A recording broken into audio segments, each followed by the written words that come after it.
Oke, selamat sore. Di kesempatan yang mewah ini, tentu saja masih di channel kesayangan kita, Blaze Channel. Kita hari ini akan bahas mengenai salah satu fungsi dari media di filter koi. Wah, itu yang paling penting. Mungkin ini terutama buat teman-teman yang baru supaya bisa membedakan antara fungsi-fungsi dan kualitas-kualitas pemilihan isi media. Sekali lagi, saya tidak mau mendebat. Nanti setelah ini tetap ada yang bilang itu lebih bagus, ini lebih bagus, ini lebih murah, ini lebih bening, ini bla bla bla. Urusan masing-masing. Ya, sekali lagi ya, saya hanya men-sharingkan apa yang sudah saya lakukan hampir 10 tahun ini, bahkan 10 tahun lebih sih sebetulnya. Dan kita udah buktiin yang paling lama itu 8 tahun. Kemarin kita bongkar kolam customer, itu kita keluarin semua. Tidak hancur sama sekali, cuman warnanya agak sedikit menguning. Tapi fungsi-fungsi dari media ini tetap berfungsi maksimal. Nah, oke, medianya seperti apa, jenisnya apa, dan fungsinya apa. Setelah cuplikan ini kita akan langsung supaya teman-teman lebih.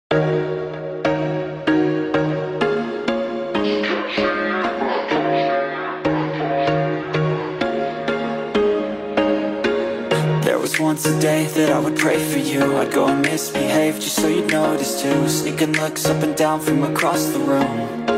Damn, what a hell of a view. I feel good, you look great, I like you, I can't wait. A first time, a first date, you're so fine, I'm so late. You sip wine, I drink straight. Don't waste time to my place. I feel my heart erase. So catch me if I fall.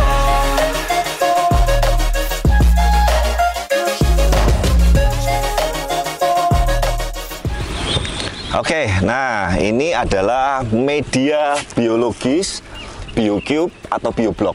Sebetulnya kalau yang gede seperti ini namanya BioBlock. Cuman sama aja ya? Sama, fungsinya sama. Sebetulnya mau besar kecil itu fungsinya sama, tinggal nanti volume diisi chamber. Nah, sebelumnya saya jelaskan dulu begini teman-teman ya. Sekali lagi saya nggak mau yang terlalu detail, tapi ini benang merahnya kalau teman-teman nangkep pasti paham yang saya maksud. Jadi koi itu adalah kolam koi, itu perlu ibaratnya media filter untuk menetralisir zat-zat atau reaksi kimia yang kurang bagus atau yang beracun supaya tidak mengganggu habitat koi itu sendiri. Nah, media itu ada dua macam. Yang pertama adalah media mechanical. Nah, mechanical itu contohnya sikat brush, kemudian jet mat, kemudian cutness, kemudian ada juga jaring nelayan, ada yang pakai jok motor lah, inilah segala macam, tapi yang biasanya terbuat dari plastik. Ya, ada beberapa media mechanical yang dipakai oleh beberapa orang-orang di luar sana untuk biologis. Tapi sekali lagi saya nggak mau bahas itu, saya bahas yang saya pakai. Tapi kalau mechanical di standarnya Blaze Koi dan Blaze Channel itu satu sikat brush, kedua jet mat. Matalah, ya, dah dua itu aja. Yang lainnya terus terang saya nggak mau bahas, dan daripada saya dianggap menyerang salah satu merek media mechanical, saya jelaskan sampai di situ. Itu yang pertama ya, mechanical. Nah, mechanical ini adalah fungsinya sebagai penyaring awal untuk kotoran-kotoran, amonia dan segala macam yang sebelum masuk ke chamber berikutnya. Nah, jadi selalu letak mechanical ini selalu di depan. Paling depan ya. Ya, urutannya yang pertama kalau di kita brush dulu, yang itu selanjutnya jet mat. Nah, mau berapa chamber, berapa banyak, kembali lagi tergantung kebutuhan dan kapasitas kolam masing-masing. Nanti teman-teman kalau mau lihat jelasnya, kita udah pernah bikin standar kolam koi yang benar, cari di videonya. Kemudian isi chamber kita juga kemarin dikupas tuntas oleh Koh Bobisan dan teman-teman yang kesini. Kita nggak ada rahasia-rahasiaan, tapi intinya mechanical itu berfungsi sebagai saringan atau filter utama kotoran-kotoran yang dari kolam, baik itu bottom drain, skimmer dan lain-lain, sebelum ke chamber berikutnya. Sampai sini jelas ya mechanical ya. Nah, yang sering di backwash itu mechanicalnya. Ya, yang sering di supaya mengurangi amonia-amonia yang mengendap di bawah atau yang di dasar chamber supaya bisa kebuang flash. Itu bukan yang nanti setelah ini saya lanjut yang sering di backwash. Oke, sampai sini paham dulu ya. Nah, yang kedua ada yang namanya media biologis. Oke, itu berarti urutannya sesudah mechanical, betul. Media biologis itu ya contohnya ya seperti misalkan nih ada yang pakai karang jahe, ada yang pakai batu apung, ada yang pakai batu gombong, ada yang larva rock, ada Momotaro bacteria host, ada biokristal dan bla bla bla, banyak. Tapi sekali lagi yang saya mau bahas yang kita pakai. Nah, kita standarnya biologis itu adalah BioCube atau BioBlock ini. Nah, biologis sekali lagi media biologis yang paling bagus fungsinya bukan mengikat tapi mengurai. Nah, semakin dia cepat bisa menguraikan amonia, nitrit, nitrat dan lain segala macamnya, itu berarti medianya paling bagus. Sehingga media biologis yang bagus bisa cepat mengurai itu biasanya dia cepat sekali juga menumbuhkan atau tumbuh bakteri positif di media biologis itu. Dan ini nggak boleh terlalu sering di backwash, apalagi dikuras, dikeluarin, dibersihin. Disikat, itu saya kadang pengen ketawa sih jujur sih kalau ngelihat ada beberapa orang-orang yang biologisnya dikeluarin, disikat, dibersihin lagi, dibalikin. Terus pertanyaan saya, fungsinya apa dong? Berarti logikanya media biologisnya restart nol terus dong? Berarti kalau kita sering sikat, bersihin, balik lagi ke nol. Ke satu pertanyaan saya, nggak capek Pak? Nggak capek bos seperti itu bos? Maksudnya kita ini mau hobi koi atau cari kerjaan di koi sih gitu loh. Nah kalau cari kerjaan mending kita kerja yang lain aja. Masa kerjanya setiap beberapa waktu bersihin media biologis, nyikatin, ngeluarin, nguras, balikin lagi. Ya ikannya habitatnya di kolam nggak mecer-mecer dong. Gitu loh. Kita rata-rata media biologis yang standarnya di kita, tapi dengan catatan ya teman-teman ya. Penyusunannya, kemudian fungsi-fungsi dari bottom drain per chamber maupun di kolam maupun sistem pemipaan sirkulasi kolam harus benar. Ya kalau salah saya nggak berani ngomong. Gitu. Tapi intinya fungsi biologis yang benar itu adalah bisa menguraikan zat-zat yang amonia, kotoran, sisa makanan koi, kotoran koi, lendir yang tidak bagus dan segala macam, dia merubah, mengurai itu yang jahat-jahat jadi bagus, baru kembali ke kolam. Nah, seperti itu. Nah, media biologis yang kita gunakan sekali lagi PowerCube atau BioCube atau BioBlock. Seperti ini. Nanti kita akan tampilkan video-videonya. Nah, saya akan jelaskan pemakaiannya ini simpel, teman-teman. Jadi dari dosnya seperti itu, kita keluarin, kita siram aja, kita jemur. Udah, kena matahari siang, seperti ini bersih. Nah, setelah ini saya akan masukkan ke chamber. Dan ini saya akan pembuktian yang salah satunya pembuktian yang paling ditakutin orang.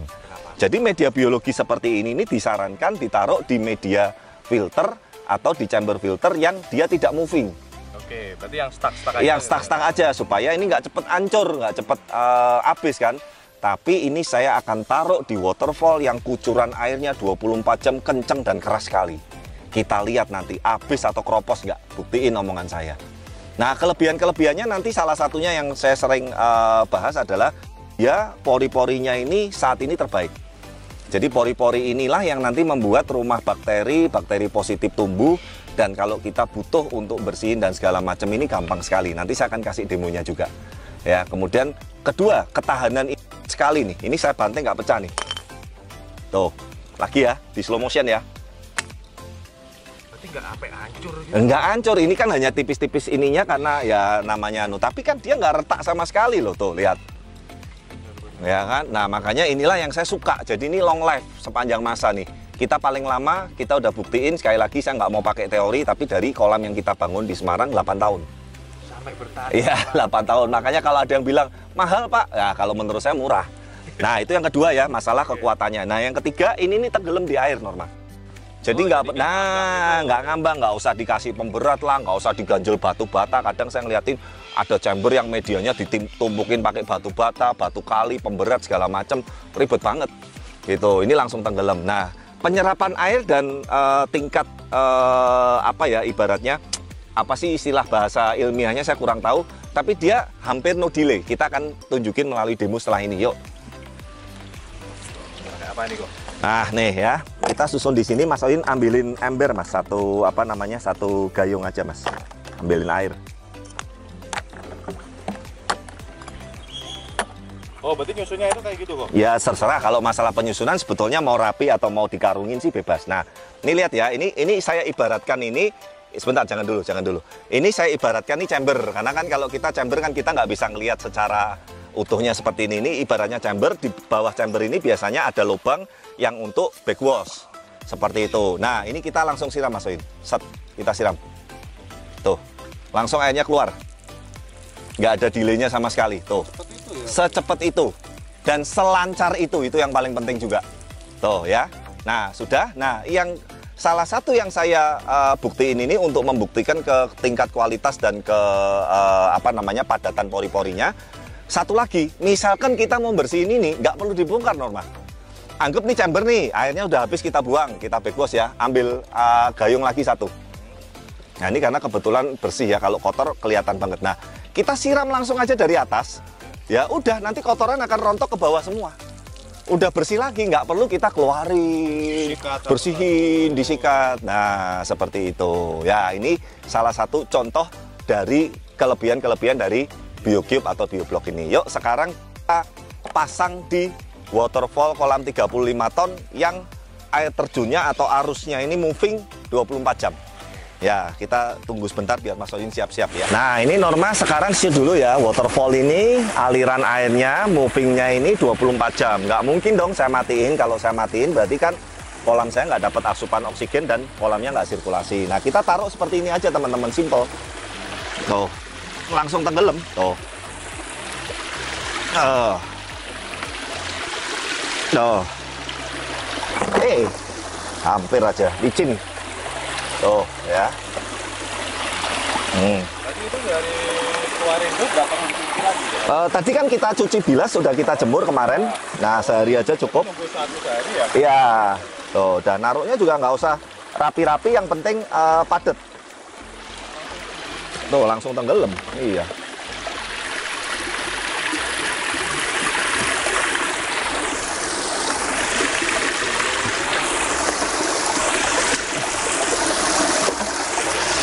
Nggak beraturan nggak apa-apa, yang penting padat.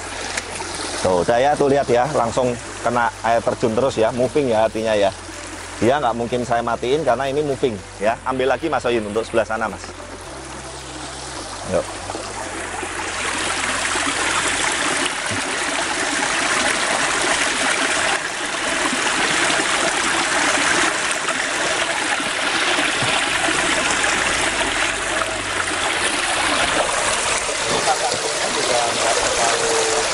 Gampang banget tuh, saya nggak pakai pemberat apapun tuh, dia udah langsung tenggelam. Nah ini intinya sih sebetulnya begini teman-teman, loh Pak, apa perlu Pak ini dikasih ini? Sebetulnya nggak perlu, cuman saya ini terus terangkan ya untuk membuktikan ke teman-teman dan untuk menambah jumlah produksi bakteri positif di waterfall tampungan seperti itu. Sebetulnya kalau Norma ngikutin saya 10 tahun yang lalu, ada yang namanya sistem namanya seperti baki shower. Tapi baki shower tuh kaku, makanya saya udah lama nggak pernah pakai lagi. Nah ini sebetulnya mirip fungsinya kalau baki shower nih seperti ini, tapi ini kita pasang di waterfall. Tuh Mas Soyin pasang sebelah sana Mas. Nah Mas, licin, hati-hati Mas. Ini cuaca ini kurang bagus ya teman-teman. Lumutnya ini saya lihat di waterfall biasanya nggak pernah setebel ini. Tapi hebatnya kamu lihat kolam ini, di kolam tetap nggak ada lumut. Ya, masih bersih. Tuh ya. Nah nanti kita akan update ya, setahun, 2 tahun, 3 tahun, 5 tahun, 10 tahun, dan kita lihat hancur atau enggak gitu kan. Nah tuh gampang banget masangnya, cuman beberapa menit teman-teman.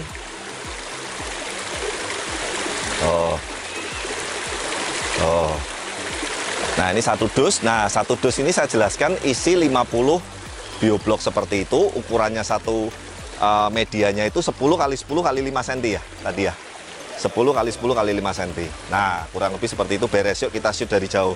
Sebetulnya sih untuk di waterfall ini nggak terlalu kelihatan ngaruh sih, tuh kan, cuman kelihatan putih ini aja tuh.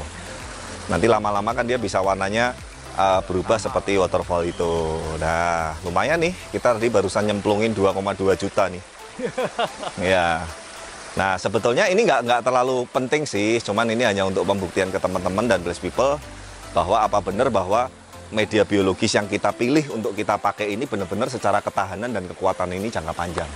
Selain fungsinya dan kelebihan-kelebihan yang saya jelaskan tadi, seperti itu. Nah nanti teman-teman kalau berminat, kabar baiknya kita udah ready. Nanti teman-teman jangan sekali lagi jangan komen di YouTube atau apa, silahkan langsung kontak dari link description di bawah ini atau kontak base channel ya. Dan ini saya memastikan terkadang banyak beberapa merek media ya, mau yang biologis atau mechanical bagus, tapi dia nggak long term, dalam artian kadang habis, kosong, importnya terkendala. Nah ini selalu ready terus, makanya sih teman-teman saya tenang sekali untuk proyek besar maupun proyek medium, itu kita selalu pakainya ini. Nah, nanti yang di Palembang kebayang butuh berapa dus, ratusan dus itu. Nah, itu kan supaya nanti hasilnya juga bagus. Tapi intinya saya sangat rekomen sekali, dan sekali lagi ini dari pengalaman yang saya jalankan. Kalau ada yang nggak setuju, monggo. Kalau tetap ada yang mau pakai merek A, B, C atau yang murah yang ini, monggo. Ini sekali lagi hanya saya sharingkan seperti itu. Nah, kurang lebih seperti itu teman-teman. Tadi kita udah bedah dan kupas tuntas apa itu media. Dan media sekali lagi ada dua macam, media mechanical dan media biologis. Yang tadi saya bahas detail adalah biologis, yaitu bioblok atau biocube. Itu kelebihan-kelebihannya tadi juga sudah saya jelaskan. Nah, terima kasih sekali yang sudah menyimak dan sampai ketemu di video-video berikutnya. Bye-bye.